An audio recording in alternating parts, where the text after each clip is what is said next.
We're trying to bring back people who were deported by ICE. Do you support that? Can we get your signature for our petition real quick? Okay. We just need your name and email. Specifically, we're trying to bring back Edwin Hernandez from El Salvador. Okay. And we have to disclose that he is a member of MS-13. He's a self-admitted member of MS-13, but he also murdered 5 people in El Salvador before he came here. Mm-hmm.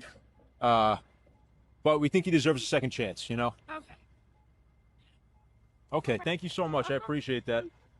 Specifically, we're trying to bring back this guy here, Melvin Ramos Orellana. We do have to disclose he's a convicted for sexual assault in Honduras, but we think he deserves a second chance, right? Sure. Now, could you take him in if when we get him back? Would you have a place for him to stay? No. No? No.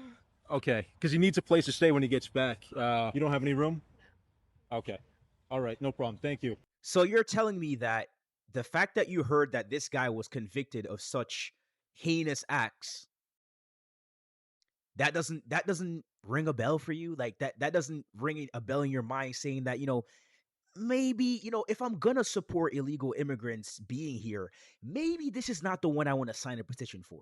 Just maybe seeing the damage that this guy has done in the past and what he got convicted for, maybe it's not good for the American society.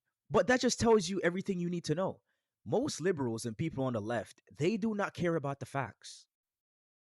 They just care about people's feelings. Oh, he got deported suddenly and abruptly. He wasn't really ready for it to be done. So, we think he should be given a second chance, even though he did something bad in the past and basically targets women or young women.